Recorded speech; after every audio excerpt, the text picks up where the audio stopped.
আসসালামু আলাইকুম রহমতুল্লাহি ওবরকাতুহ। আশা করি সবাই ভালো আছেন। আসলে আল্লাহ তাআলা মহান রব্বুল আলামিন অসীম ক্ষমতার মালিক।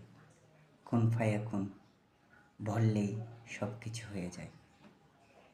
এই দেখলাম বিগত 31st নাইট সেলিব্রেট করতে গিয়ে যে সুইজারল্যান্ডে 40 জনের মতন মৃত্যু হয়েছে। আসলে মৃত্যুগুলো স্বাভাবিক মৃত্যু না, জায়কাতুল মাউত। আল্লাহ তাআলা হচ্ছে জীবন মরণের মালিক।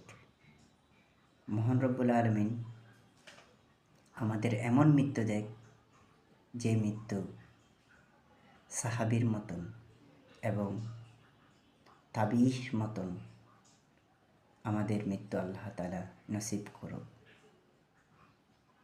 হাদিস শরীফ তিরমিজি শরীফে ইলমে শরীফে কতিপয় আখ্যায়িত রয়েছে, রাসূলুল্লাহ সাল্লাল্লাহু আলাইহি ওয়াসাল্লাম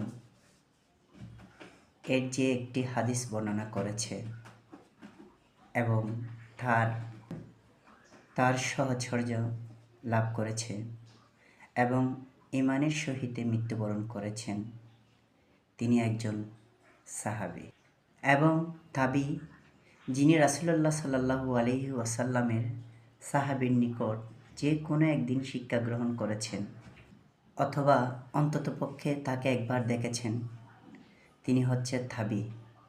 আল্লাহ রাব্বুল আলামিন আমাদের সাহাবী না হয় তাবীর মতো মৃত্যুবরণ করুন, আমিন। আল্লাহ সবাইকে এরকম মৃত্যু থেকে হেফাজত করুক। আল্লাহ আমাদের গুনাহগার বান্দাকে এই 2026 সালে আমরা যে যেখানে থাকি না কেন, ইয়া রব, ইয়া মহান সৃষ্টিকর্তা, ইয়া অসীম, আল্লাহ তুমি আমাদের কবুল করে নাও, আমিন সুম্মা আমিন।